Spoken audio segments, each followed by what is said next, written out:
As you know, my name is Faizan Ali. I'm an assistant professor and graduate program coordinator for the College of Hospitality and Tourism Leadership at University of South Florida, Sarasota, Manatee. I was some people suggested me to start a YouTube channel. I'm working on this. So far, I have like 1,600 plus subscribers. I've put on 15 videos. There are some tutorials, motivational videos, some research methods, publication tips and tricks. Very simple. Just go to YouTube, put in research based, and you will find the channel. I would highly recommend subscribing to the channel. I'm also starting a series, and today's video is part of that series where I invite some experts to talk about a research method or some advancement in a research method in like 15 to 20 minutes, just so that people can understand that. So for that, today's speaker is Dr. Soumya Ray. He is very humble, so even though he is doing phenomenal things, he do not really say them a lot. Soumya is an associate professor of service science at National Tsinghua University. His primary research is modeling user behavior with information systems, but he's also investigating methodological issues in PLS and prediction. And as part of that, he recently did a paper which was Elephant in the Room. It's about PLS Predict. An interesting paper. I highly recommend reading that paper for people who are really interested in PLS Predict. This paper has already got over 100 citations in a couple of years. And it really has started a debate on application of prediction in structural equation modeling. So with that, Soumya, I will, because we have to keep it really sweet and short and sweet. So I'll just hand it over to you. I'll stop sharing my screen. And the way we will work is maybe you can talk a little bit about you, and then I have a few questions that I'm going to ask, and then you can just answer those questions, just to keep it short. And I'll also try to manage Facebook. We couldn't stream it on YouTube because of a technical issue, but it's on Facebook. So I'm going to share it on multiple pages, and whatever questions comes in, I'll also ask you those questions. Great. Okay. All right, Soumya. So let me stop sharing the screen, and I will let you start talking. You can start. You can share your screen and. Okay. Great. Thank you so much, Faizan. Actually, I'm really happy to see this series getting so strong, and I'm a fan and I watch as well. So I encourage everyone to pay attention to many of the topics. I'm going to share my screen quickly, and let's see. Are you able to see the screen, Faizan? Yes. Okay. All right. And let me just say a couple of words just about myself. I'm Soumya Ray. Faizan has already introduced me. I'm in National Tsinghua University, and as Faizan said, I'm researching how to model user behavior, and I use structural equation modeling quite extensively. And I'm also looking at methodological issues around PLS, and in particular, we're focusing on predictive issues in my research lab and with my colleagues here. Anything else I want to say? I will say that apart from modeling and prediction work, my research lab also does a lot of software development and trying to create user services. So we're trying to serve people, see how they respond and things like that. I think that's good enough for me. Okay, perfect. All right, so I've also started sharing it on the groups. Okay, Soumya, so let's start with a question. My first question is, since you're talking about PLS Predict, right? So I've seen many people having some confusion. I want to ask you, what do you think prediction means exactly? What is it? What does it mean? Great, thank you. I'm just going to show a few more slides here that I have. Let me forward. Do you see the slide? Yeah, sure. So when this paper came out, the Elephant in the Room paper that I did with my colleague Shmueli, the last two authors, interestingly, are students in our institute. One was a master's student, Juan Manuel Estrada, and Sunil was a PhD student at the time. When we did this research, I was actually new to prediction as well. So I stumbled into it, and I realized that now many other people are also stumbling into it and wondering exactly what it is. But we all have kind of colloquial notion of what prediction means. we kind of have the sense that prediction should mean something about being able to say what's going to happen tomorrow or the day after, right? And that intuition is right, but I want to clarify it a little bit, because sometimes when we come back to our way of doing things, we suddenly seem to lose sight of what that exactly entails. So let me just start by telling a simple picture of what we are doing today as PLS practitioners. Now, this is not about prediction. I just want to give a little pictorial view of what I think we are doing today. So if you look at this picture, what do we typically use PLS for? And this is my story of what we use PLS for today without prediction. So bear with me, and Faizan, you can tell me if I'm a little bit off on any of these things. Perfect, sure. So the high level picture is this. So do you see the sample data on the left? This represents the data that we often start with to do our analysis, right? And in this data, I'm going to split it into two sections. One is X and Y. But when I say X, I mean all the variables we use in our antecedent constructs, the constructs that we are going to use to explain some outcome, right? And when I say Y, I mean the outcome items, the items that represent the construct that we are going to try to explain, right? So some kind of outcome. So we start with this kind of sample data. And what I think we are doing today, for the most part, is we are imposing upon this data some kind of model. We've drawn some kind of model, and we're asking, how well does this data kind of fit with this model that we're creating? And so we use SmartPLS or PLS or many of these modern software to estimate our model on this sample data. And then what the software will give us are some parameters like beta coefficients for our paths, weights and loadings for our constructs. And I will call these parameters our fitted model, meaning this is telling these parameters tell us the estimate of our model parameters on the sample data we have. Okay, so this is what I think we're doing today. And so I just want to introduce these terms: sample data, model estimation, and the fitted model, meaning the parameters we have now estimated from our model. And I think there's a couple of limitations with only doing this today. What we're doing today, getting these parameters, and then we bootstrap them, right, to get confidence intervals on these parameters.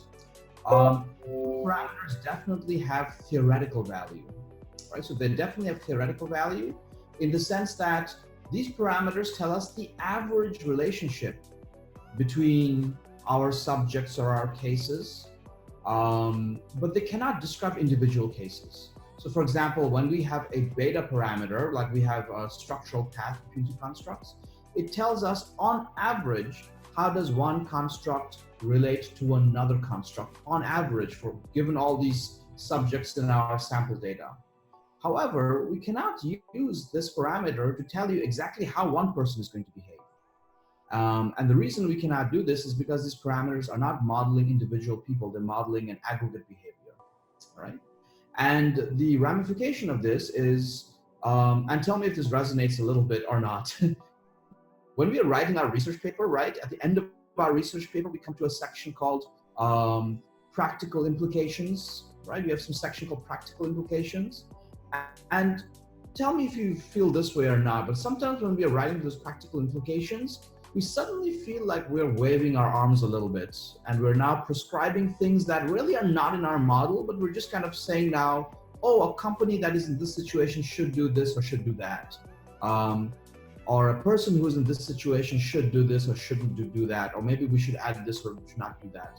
However, I will argue that a lot of those practical implications we're talking about today are not really justified by our model, because our model doesn't tell us what one person or one company in one situation should do. It tells us on average, companies that have tried this or people who have tried that, what is their outcome? So it doesn't tell us about the future, and it doesn't tell us about individuals, all right? So this is my understanding of PLS and how we're using it to do model estimation today. So Faizan, is this part seem reasonable? Yes, it's very reasonable. Actually, I was going to ask you the same question, but it's good that you have answered this, which gives me more time for the second question. Okay. And I So let me then tell a little bit about what prediction entails Sure, then. sure, All right. sure. Mhm. So to me, this is not prediction. And let me be more clear. If I take my fitted model, so I'm going to throw away the model estimation because that's done. So now I have this model with parameters like weights and lambdas and betas and stuff like that, right? If I go back and take the data from my sample, okay, and I use data from my sample and I kind of force it through this fitted model to estimate what should the outcomes be. So for example, I can take items, multiply them by weights, multiply them by betas, and then I will get some kind of outcome scores. If I do this, I want to be very clear that this is not prediction. So taking the same data that you fitted your model on, and then passing that data through your fitted parameters to estimate the outcomes, this is not prediction. Okay, so this is not prediction. Why? Because in this case, our parameters have already seen this data when they were being estimated. So we cannot take data that has been used to estimate the model and then give it back to the model and ask it, what will the outcome be? This is not prediction because this is kind of cheating. In the model estimation, we had already seen this data, right? So I will not call this prediction. I will call this fitting. We are just fitting, all right? And the estimates for the outcomes we get from this exercise, I will call these fitted values. The reason I want to say this very explicitly is because there was a time, maybe some decades ago, where people would talk about this as prediction. And they would say, oh, PLS is a predictive modeling technique because it maximizes R squares and things like that. But really, PLS is a very good fitting engine, all right? So once we have done some kind of fitting exercise and we have come up with these kind of outcome, these fitted values for our outcome, we can compare the fitted values, we can compare the fitted values for our outcome against the original outcome values we had. And this is estimating how good my fit is, right? And so this is where we generate things like R squared, which is really telling us the correlation between my original actual outcomes and my estimated outcomes for that same data.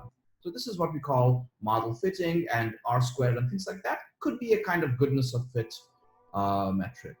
Notice here, we could also not only R squared, there's other things like, let's call it RMSE. I forgot the A for a moment. RMSE would be simply the square, the standard deviation of this difference between my fitted values and my actual values, okay? So now if this is not prediction, what is prediction then? In the modern sense of prediction, it would look something like this. We would take a sample that we have and we would use it to, estimate a model, and then we would come up with parameters. We would do this fitting exercise we talked about before, this model estimation, and we come up with these parameters. Now, if we take a new sample, and when we say new sample, we sometimes call this out of sample, meaning it's outside of our original sample. If we take some new data and we just ignore its outcome values and we just take its predictor values, its antecedent values, and we use that with the parameters that we got from our earlier data, then the estimates of the outcome that we get, that is prediction, right? So prediction in the modern sense of the word is when we're applying new data to parameters that were modeled from previous data, right? So this is what I think prediction is. And when we do prediction like this, now we can compare our estimated values for the outcomes of the new data against the actual outcome values of the new data. And this comparison would be where we can ask, how good is our prediction, right? And just to say, where does this out of sample, where does this new data come from? This could be some data that we were just holding onto the side, we didn't use in the model estimation, or it could be data we've collected at a future point in time. Like some new things have happened and we could collect the data again in the future, right? So when we do this is what I call prediction. And this is useful because now we are actually, these values we're getting here tell us about specific cases.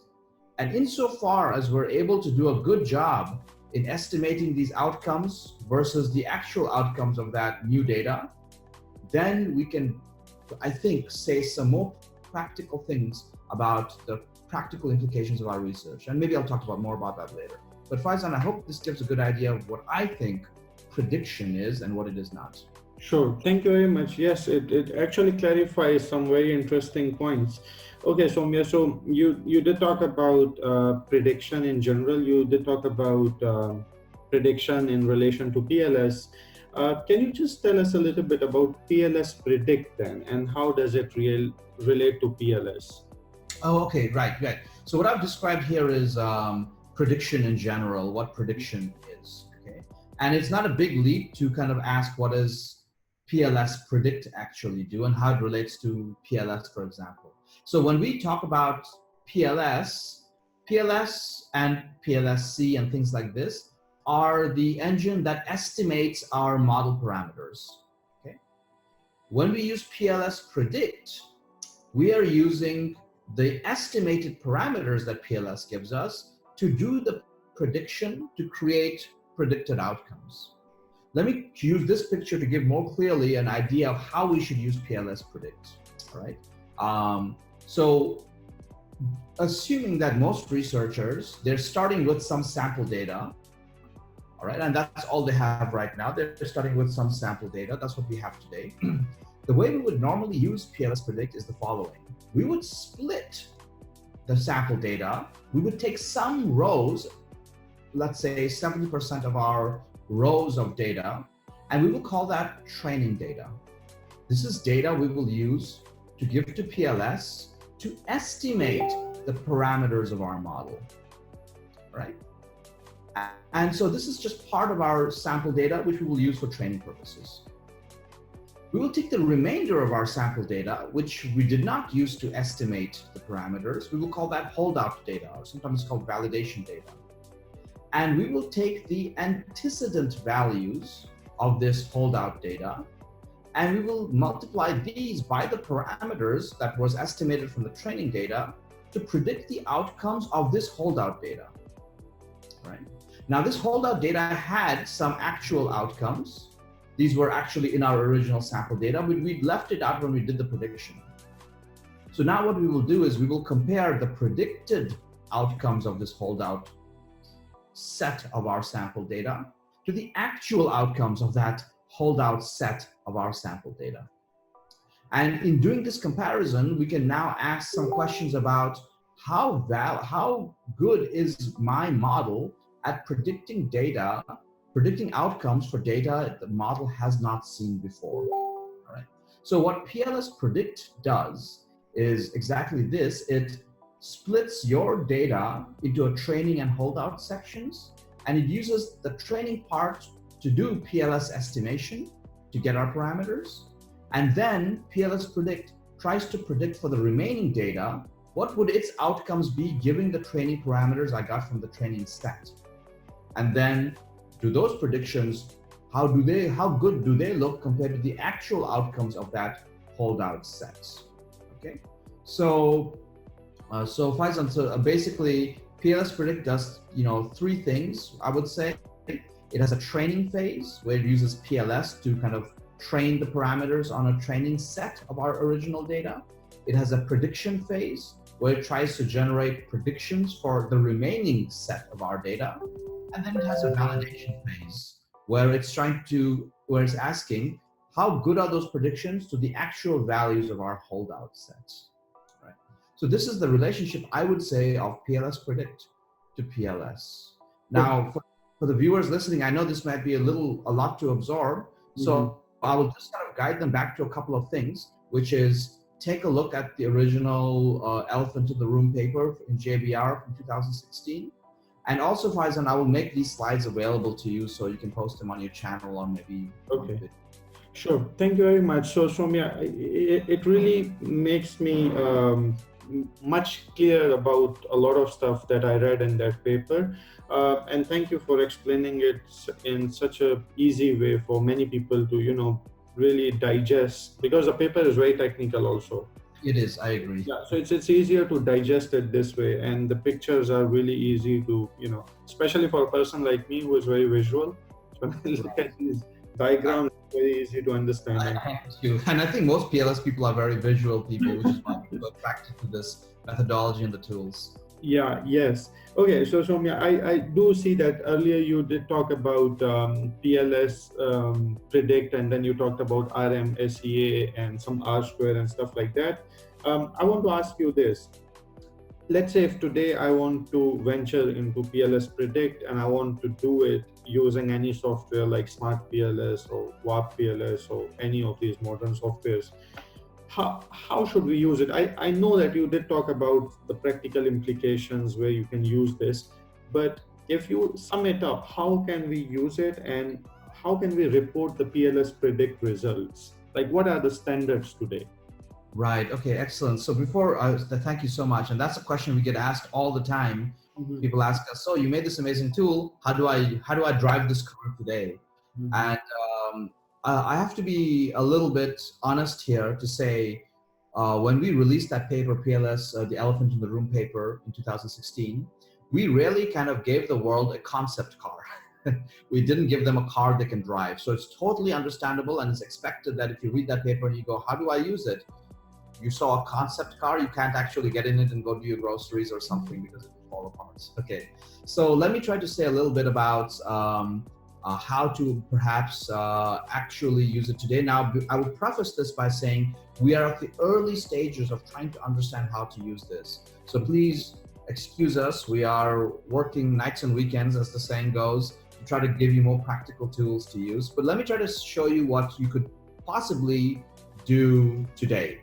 And this comes to you thanks to a couple of things. One is Faizan, you yourself, along with Mustafa and Sihan, did this great book on applying partial least squares to tourism and hospitality. And you invited my PhD student Nicholas and I to write a chapter on how to use PLS Predict. And I will first of all recommend people to read this chapter because we tried to kind of get off the technical horse and get on the applied horse and try to write in a more straightforward way how to use it today. So I'll kind of show some things that we suggested in that chapter in even simpler words, if that's possible. Sure, thank you. Great. So when it comes to talking about what can PLS Predict do for us today, I mean, what is it going to validate for us, right? Because I said prediction can give us some kind of predictive validation. What can it validate to us? So I want to say that PLS Predict, we suspect that moving forward, the two things it can help us validate is the predictive accuracy of our models and something we call overfit problems with our models. So if you will, let me kind of describe these in a little bit of detail, okay? Faizan, if I zoom in on my screen like this, does it zoom in a little bit or no? Are you already any zoom? No, I do not see any zoom. No problem. Then that's only going to happen in my end. All right. So let me just kind of draw your attention to this left side column, please, first. Okay. So one thing PLS Predict can help us do is tell us how far are our actual outcomes from our predicted outcomes. All right. And I'm just going to zoom in on that little part that I showed on the previous slides. And this is about accuracy. So we have many subjects. So on average, how far is each prediction for an outcome from its actual value? And I'll try to demonstrate that a little bit, but to be honest, this is going to be the hard thing to do right now. This is going to be one thing that we have to talk about is the accuracy of our predictions. The second thing we have to talk about is something called overfit. And what overfit asks is the model that we estimated too specific to the training data such that when it sees new data, its predictions are much, much, much worse, all right? So these are two related but different things. One is accuracy, the other is overfit. So as I said, accuracy is really the average distance between our actual outcomes and predicted outcomes. But then overfit asks, how much of a penalty are we paying by having estimated this model on this training data? And let me tell you a little bit about why we sometimes pay this penalty. And it looks something like this. So if you look at the picture down here, what happens oftentimes is that we generate models that are highly complex or highly complicated.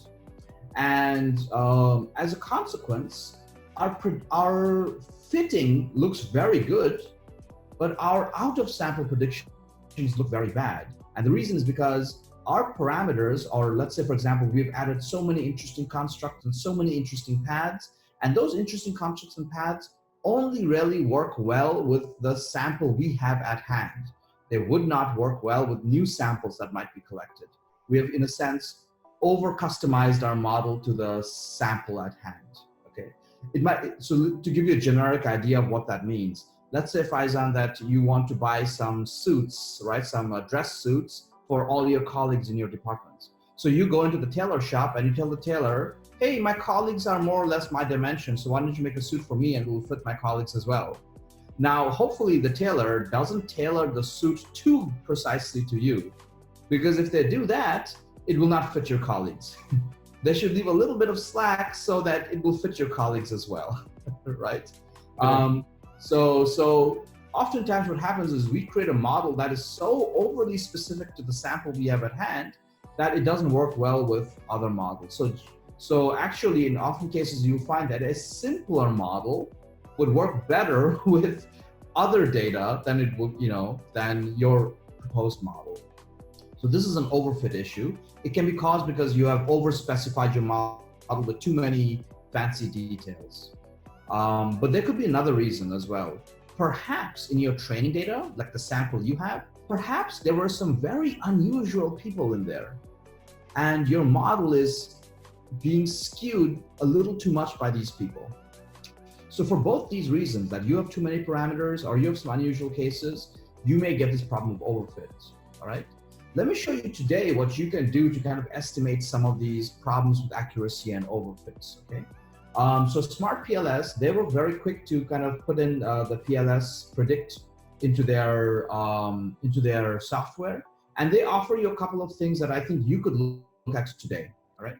So first of all, once you estimate a model in SmartPLS, there will be some tab for PLS Predict, all right? There will be some option to get PLS Predict estimates. And let me tell you what they're reporting today and how that can help you.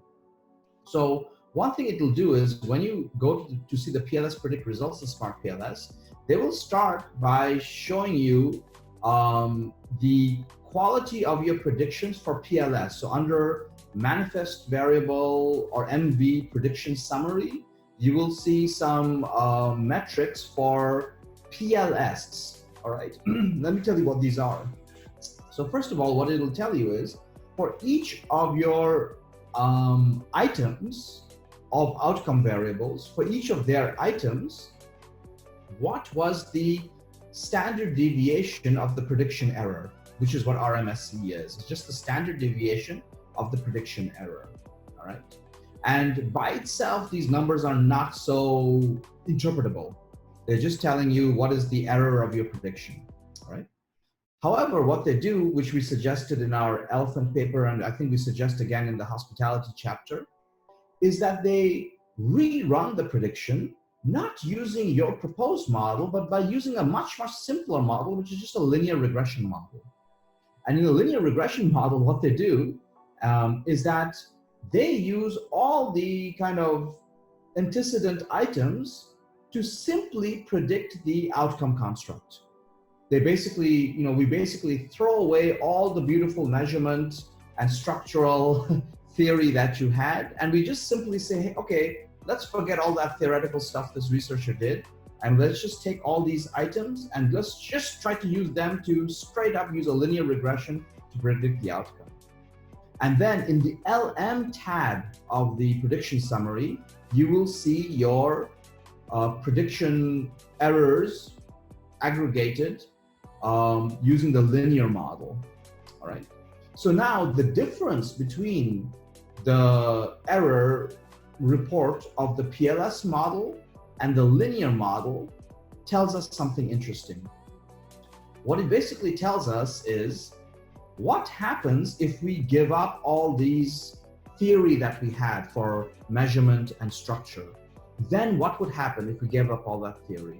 And what you will see in many of these cases is that the prediction error actually goes up. So you will see, for example, from 1.22, it will become, let's say, 1.23, or 1.35, it will become 1.37, right? So bigger is worse in this case, because it's telling us that our predictive error has gone up. And so what we can kind of see here is that by throwing away all our measurement and structural theory, our predictions have actually gotten worse. All right. So actually, and this is something you want to see. If it's happening the other way around, that's a bad sign. All right. And the other thing that you can kind of do here is you can, and I think this is a table from our book chapter in your book, Faizan, which is we kind of compare the ratio of the error between the PLS model that you proposed and the linear model. And we can either just take a straight up difference or we can take a ratio, all right? And we describe this more in the book chapter, so I suggest people to go there. And then what we suggest is look at the items for whom we did not have such an improvement from using PLS as opposed to a straight up linear model. And for those items, maybe you can try to explain a little bit about, or say a little bit about perhaps those items they're not really benefiting from all the measurement theory and structural theory that we've introduced. The predictions are not getting that much better over a linear model, all right? And so then you can do some kind of storytelling about why did these particular items, why were their predictions not improving from our theory, all right? It might be because this construct or these items are not very sensitive to our theory, or our theory is not really doing a great job in predicting them. Might be doing a great job in explaining them, but not a great job in predicting them out of sample. Okay. And what are the ramifications and what should researchers do? All right. The other thing I would suggest is in SmartPLS, go and take a look at the residuals. And this means the cases or the rows of your data which have the largest predictive errors. And SmartPLS will give you something like a histogram here. I would suggest you to look at this histogram, and also they will provide you something they call predictions and residuals. Go find the items and the subjects, the cases in your data who have the largest residuals. So for example, the people with a negative or positive largest residuals, they will be the people on the two edges of your histogram here. And what's going on is these people, for some reason, we are unable to predict their behavior very well, all right? And now you may want to go and look at those individual cases and ask, why is that? Do they have some different reason for behaving than the way other people are behaving, all right? And now I will just tell you straight up that you can identify them using what SmartPLS provides you, but you won't be able to explain easily why they're doing it this way. So then maybe dig into the data, into your original data more closely and ask, how were they responding to questions and why do they seem so different? I will also make another suggestion. The next survey you put out, ask a lot of qualitative questions at the end. Ask people how they felt about this phenomenon, what they think about this domain, and then use those qualitative answers for the exceptional cases, these people on the either ends, and try to see if they have some qualitative ways that they're thinking differently. So use these things to tell a better story. So I say, give some narrative to these results. Tell us why these cases were so hard to predict. Did we not have the right constructs or the right theory to explain them? Or perhaps did they not understand our questions? And if they have given you some qualitative answers, read those answers and tell us what they were saying qualitatively as well. Okay. So today, this is the kind of limited things I think we can do today. And I would suggest people can start doing these things. So go take a look at that book chapter as well. And hopefully that will give you some simpler, less technical language to explain how you can use it today. All right, Faizan? Okay, thank you, Soumya. So I was very interested in when you said looking at the largest residuals and seeing why theory is not really doing a good job in predicting, right? So do you Right. think it can be good for researchers to actually question different scales that are in place, but they may be producing these type of results from a theory contribution standpoint? Right. So that could be true. On the one hand, you could say some of these items, maybe the scales are the reason we're unable to predict correctly. But it'll be very hard to justify that because there will not be direct evidence that the scale is the problem. It could just also be that all the theory you had before that item, in terms of measurement and structure, was not helping you predict this individual person very well. So remember, one big difference with prediction is really giving you answers at the individual level. Mm-hmm. So when I say go look at the residuals, I'm saying go look at individuals. And this is something that we as PLS or SEM practitioners have gotten too far away from. We often throw our models of the data and we forget the individuals who are in the data. Mm-hmm. I would say prediction is a good chance to go back and look at the actual people in your data and ask, why are they so different? What was their scores on the antecedent construct and the score on the outcome? And was it the opposite of what we saw from other people? Why might that be? And here, Faizan, honestly, I would say the best things to do are ask qualitative questions so you can get their own words. In their own words, why are they different? Or maybe you can call them back up again and say, hi, you answered our survey. We want to just follow up with you a little bit. So we can get back now to our original data, our original subjects. Actually, I think in a strange sense, prediction might make our research more humanistic and more individual again, and we may be able to get away from just looking at large level parameters, large level metrics, and getting back to telling stories about individuals.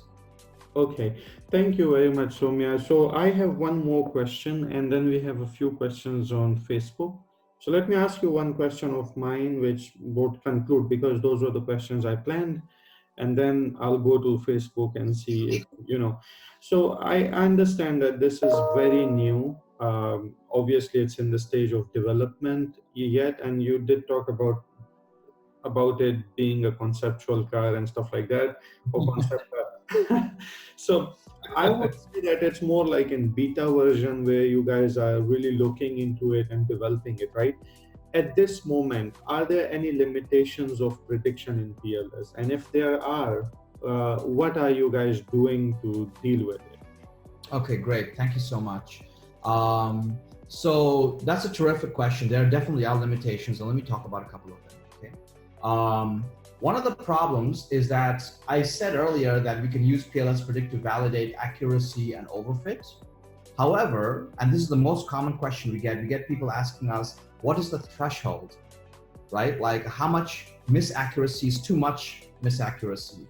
How much overfit is too much overfit?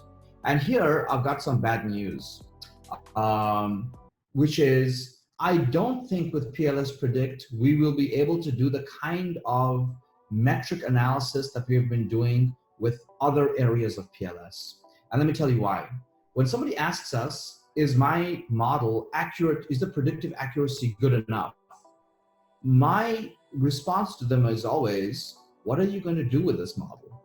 All right, because prediction is a very practical thing. It is not just a theory justification thing.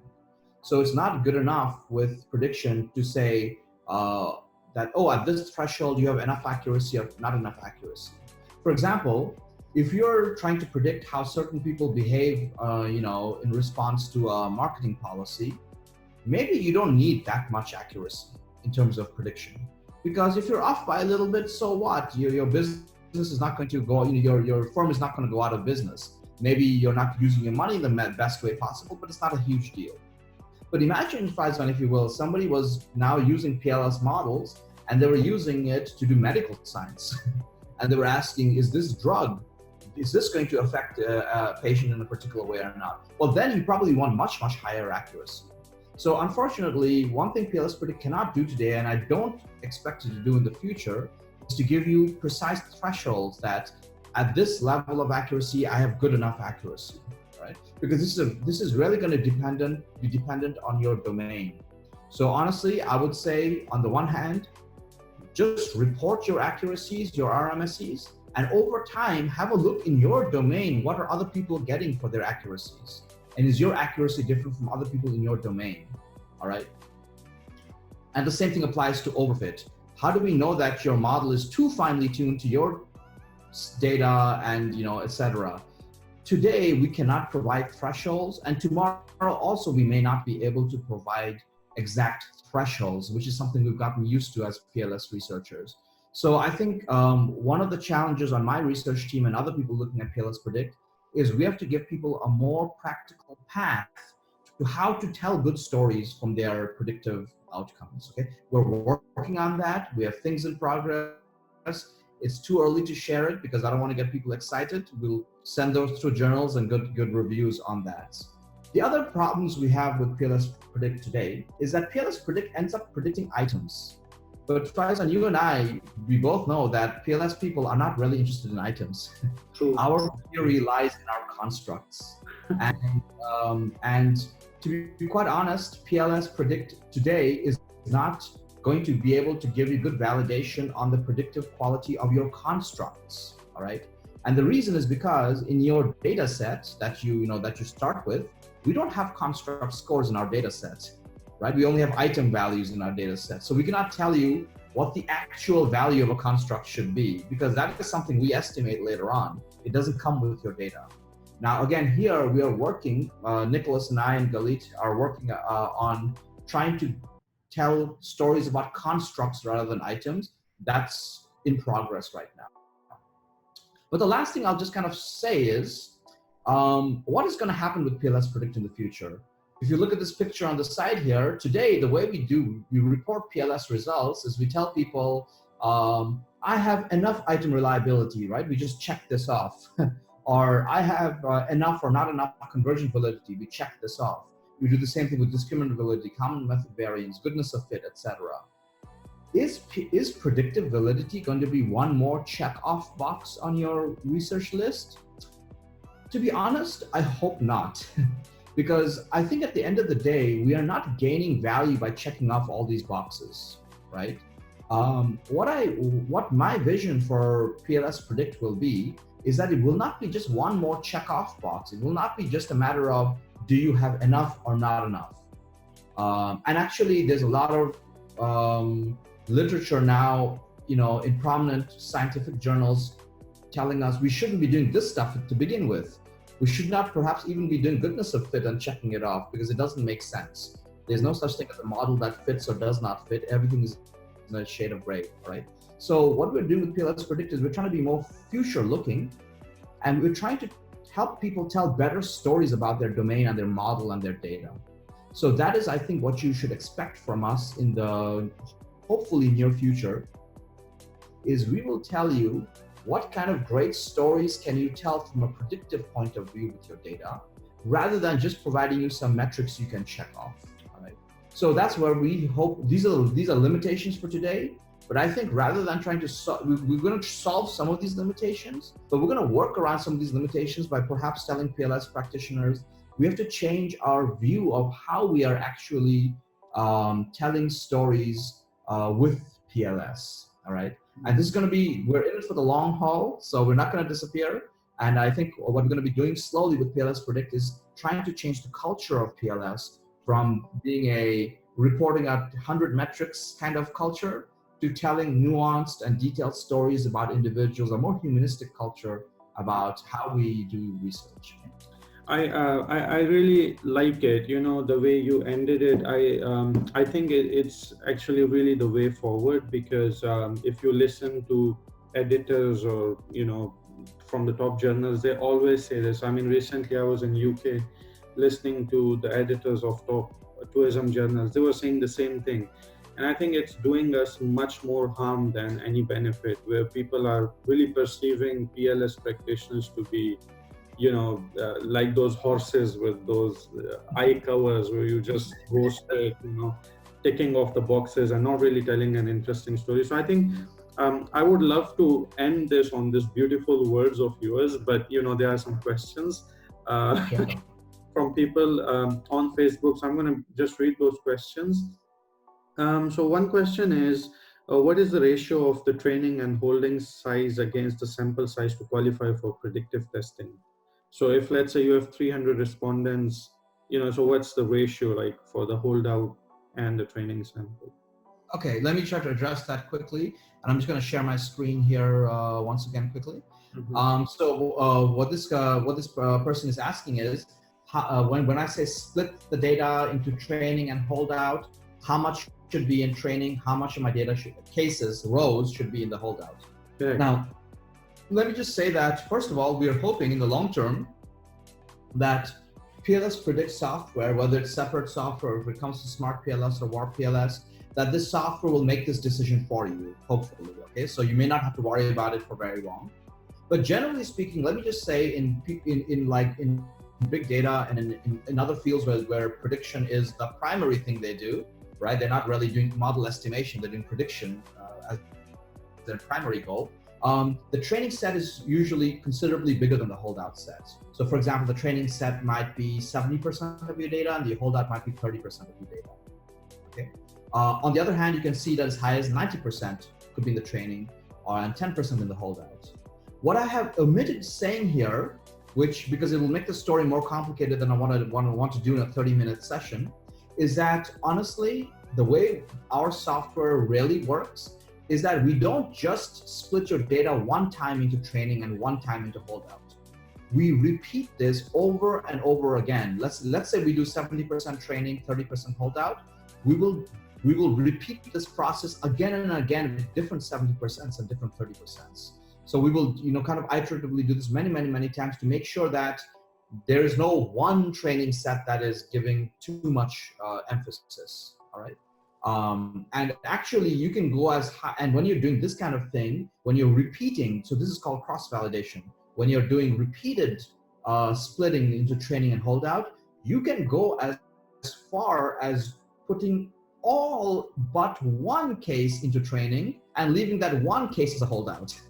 And then doing this again and again with different cases than holdout. Okay. So, and hopefully I think my research team will also sooner rather than later, but a little bit later, also hopefully write a little bit more about this training versus holdout dilemma.